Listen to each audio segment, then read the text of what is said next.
ನಮಸ್ಕಾರ ಸ್ನೇಹಿತರೆ, welcome back to my YouTube channel. ಬನ್ನಿ ಇವತ್ತಿನ ಯಜಮಾನ ಸಂಚಿಕೆಯಲ್ಲಿ ಏನಾಗುತ್ತೆ ಅಂತ ನೋಡ್ಕೊಂಬರೋಣ. ಅದಕ್ಕೂ ಮುಂಚೆ ಯಾರು ನನ್ನ ಚಾನಲ್ ಹೊಸದಾಗಿ ನೋಡ್ತಾ ಇದ್ದಾರೆ ಪ್ಲೀಸ್ ಸಬ್ಸ್ಕ್ರೈಬ್ ಮಾಡಿ. ರಾಘು ಮನೆಗೆ ಬರೋದನ್ನೇ ಮನೆಯವರೆಲ್ಲರೂ ಕಾಯ್ತಾ ಇರ್ತಾರೆ. ರಾಘು ಬಂದ ತಕ್ಷಣ ಎಲ್ಲರೂ ಖುಷಿ ಆಗ್ತಾರೆ. ನೀನು ಹುಷಾರಾಗಿ ಬಂದಿದೆಯಲ್ಲಪ್ಪ, ನಮ್ಗೆ ಅದೇ ಖುಷಿ. ಅದು ಅಪಶಕ್ನ ಆದಾಗಿಂದ ನಮ್ಮ ಮನಸ್ಸು ಯಾವುದು ಸರಿ ಇಲ್ಲ, ಒಂದು ಪೂಜೆ ಮಾಡ್ಸೋಣ ಅಂತ ಹೇಳ್ತಾರೆ. ಸರಿ ಆಯಿತು, ನೀವೆಲ್ಲ ಖುಷಿಯಾಗಿರ್ತೀರಿ ಅಂದರೆ ಮಾಡ್ಸೋಣ ಅಂತ ರಾಘು ಕೂಡ ಹೇಳ್ತಾನೆ. ಈತ ಜಾನ್ಸಿಗೆ ಸಡನ್ ಆಗಿ ನಿದ್ದೆಯಲ್ಲಿ ಕನಸು ಬೀಳುತ್ತೆ. ಕಿರಿಸ್ತಾ ಹೇಳ್ತಾಳೆ, ಅದು ನೀರು ಕುಡಿತಾಳೆ. ಅಷ್ಟರಲ್ಲಿ ತಾತ ಕೂಡ ಬರ್ತಾನೆ. ತಾತ ನೀವು ಇನ್ನೂ ಮಲ್ಕೊಂಡಿಲ್ವಾ ಅಂತ. ಇಲ್ಲ, ಬುಕ್ ಓದ್ತಾ ಇದ್ದೆ, ನೀನು ಸೌಂಡ್ ಕೇಳ್ತು ಬಂದೆ ಅಂತ ಹೇಳ್ತಾರೆ. ಅದಕ್ಕೆ ಯಾಕಮ್ಮ ಏನಾಯಿತು, ಏನಾದರೂ ಹಳೆ ಕನಸು ಬೀಳ್ತಾ ಇದೆಯಾ ಅಂತ ತಾತ ಕೇಳ್ತಾನೆ. ಅಷ್ಟರಲ್ಲಿ ತುಳಸಿ ಕೂಡ ಹಿಂದೆಯಿಂದ ನೋಡ್ತಿರ್ತಾಳೆ.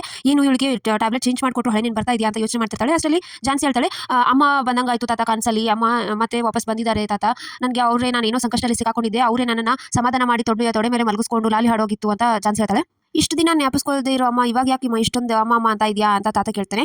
ಅದಕ್ಕೆ ಏನೋ ತಾತ ಗೊತ್ತಾಗ್ತಿಲ್ಲ, ಇವತ್ತು ಯಾಕೋ ತುಂಬಾ ಅಮ್ಮ ನೆನ್ಪಡ್ತಿದ್ದೀರಾ ಅಂತ ಜಾನ್ಸಿ ಹೇಳ್ತಾಳೆ. ಈತ ರಾಘು ಫ್ರೆಂಡು ಇಬ್ರು ಹೊರಗಡೆ ಟೀ ಕುಡಿತಿರ್ತಾರೆ. ಅಷ್ಟರಲ್ಲಿ ಏನು ನನ್ನ ಕೆಲಸ ಹಂಗೆ ಎಮರ್ಜೆನ್ಸಿ ಮೆಡಿಕಲ್ ಎಲ್ಲಿದ್ರು ಕೊಡೋದು ಇದು ಕನೋ ಇದೆ, ಅದಕ್ಕೆ ಹೋಗ್ತಾ ಇದ್ದೀನಿ, ನೀನು ಬರ್ತೀಯಾ ಅಂತ ಕೇಳಿದ್ರೆ, ಇಂಥ ಪುಣ್ಯದ ಕೆಲಸಕ್ಕೆ ನಾನು ಬರ್ತೀನಿ ಬಾರು, ಯಾರಿಗೊಂದು ಹೆಲ್ಪ್ ಆಗುತ್ತೆ ಅಂದ್ರೆ ಒಳ್ಳೇದಲ್ವಾ ಅಂತ ಹೇಳಿ ಇಬ್ರು ಸೇರಿ ಬರ್ತಾರೆ. ಬಂದು ಅದನ್ನ ಮೆಡಿಸಿನ್ ಎಲ್ಲ ಕೊಟ್ಟು ಅಲ್ಲೇ ಟೀ ಕುಡ್ತಾ ನಿಂತಿರ್ತಾರೆ. ಅಷ್ಟರಲ್ಲಿ ಸಡನ್ ಆಗಿ ಒಂದು ಜೋರಾಗಿ ಹೆಂಗಸು ಚಿರೋದನ್ನ ಸೌಂಡ್ ಕೇಳುತ್ತೆ. ನಿನಗೂ ಕೇಳಿಸ್ತಾ, ನಾನು ಕೇಳಿಸ್ತು ಕಣೋ, ಏನೋ ಸೌಂಡ್ ಕೂಗ್ತಾ ಇದ್ದಾರೆ ಅಂತ ಹೇಳಿ ಇಬ್ರು ಮಾತಾಡ್ತಿರ್ತಾರೆ. ಆಮೇಲೆ ತಾತನ ಹತ್ರ ತುಳಸಿ ಬಂದು ಮಾತಾಡ್ತಿರ್ತಾರೆ. ಏನಪ್ಪ ಹೇಳೋಕೋ ಆಗದೆ ಬಿಡೋಕೋ ಆಗದೆ ಏನು ಯೋಚನೆ ಮಾಡ್ತಾ ಇದೆಯಾ, ನಿನಗೆ ಇನ್ನು 10 ದಿನ ಟೈಮ್ ಕೊಡ್ತಾ ಇದ್ದೀನಿ. 10 ದಿನ ಅಷ್ಟರಲ್ಲಿ ನೀವು ಪ್ರಣವ್ ಜೊತೆ ಮದುವೆ ಮಾಡಿಸ್ತೀನಿ ಅನ್ನೋ ನಿರ್ಧಾರಕ್ಕೆ ಬರಬೇಕು. ಇಲ್ಲ ಅಂತಂದ್ರೆ 11ನೇ ದಿನಕ್ಕೆ ನಿನ್ನ ಸೊಸೆ ಇರೋದೇ ಇಲ್ಲ ಸುಮಿತ್ರಾ, ಅವಳ ಹೆಣ ಕೂಡ ಸಿಗೋದಿಲ್ಲ. ಈಗಾಗಲೇ ಇವತ್ತಿಂದ ಟಾರ್ಚರ್ ಶುರು ಮಾಡಿದ್ದೀನಿ. ಇವತ್ತು ಮೊದಲನೇ ದಿನದ ವಿಡಿಯೋ ಕೂಡ ನಿಮಗೆ ಅರೇಂಜ್ ಮಾಡ್ತೀನಿ ತೋರ್ಸಕ್ಕೆ, ಆಲ್ರೆಡಿ ಆ ಥರ ಮಾಡಿದ್ದೀನಿ ಅಂತ ವಾರ್ನ್ ಮಾಡಿ ಹೋಗ್ತಾಳೆ. ಆಮೇಲೆ ಅವಳು ರಾಘು ಹಾಕಿ ಫ್ರೆಂಡ್ ಇಬ್ರು ಹುಡ್ಕೊಂಡು ಆ ಪ್ಲೇಸಿಗೆ ಮನೆಗೆ ಬರ್ತಾರೆ. ಅವಾಗ ಚಿರೋದನ್ನ ಕೇಳಿ ಯಾರು ಡೋರ್ ಓಪನ್ ಮಾಡಿ ಅಂತ ಬಾಗಿಲು ಬಾರಿಸ್ತಾರೆ. ಅಷ್ಟರಲ್ಲಿ ಅವಳು ಕೆಲಸದವಳು ಅವಳ ಬಾಯಿನ ಸುಮಿತ್ರನ ಬಾಯಿ ಹಿಡಿದು ಮುಚ್ಚಿಬಿಡ್ತಾಳೆ. ಆಮೇಲೆ ಹೊರಗಡೆ ಇನ್ನೊಬ್ಬನು ಇರ್ತಾನೆ. ಅವ್ನು ಬಂದು ನನ್ನ ಹೆಂಡತಿ ಅದು ಮೈಗೆ ಹುಷಾರಿಲ್ಲ, ಅದಕ್ಕೆ ಹಂಗೆ ಕಿರಿಸ್ತಾ ಇದ್ದಾಳೆ ಅಂತ ಹೇಳ್ತಾರೆ. ಆದ್ರೂ ರಾಘು ಹೇಳ್ತಾನೆ, ಇಲ್ಲ ಯಾರೋ ಏನೋ ಅಪಾಯದಲ್ಲಿದ್ದಾರೆ, ಅದಕ್ಕೆ ಕಿರಿಸ್ತಾ ಇದ್ದಾರೆ, ನಾವು ನೋಡಲ್ಲ, ನೀನು ಈ ಥರ ಹೇಳಿದ್ರೆ ನಾವು ಸುಮ್ಮನೆ ಇರೋದಿಲ್ಲ ಅಂತ ಹೇಳಿ ಡೋರ್ ಓಪನ್ ಮಾಡಿ ಒಳಗಡೆ ಬರ್ತಾರೆ.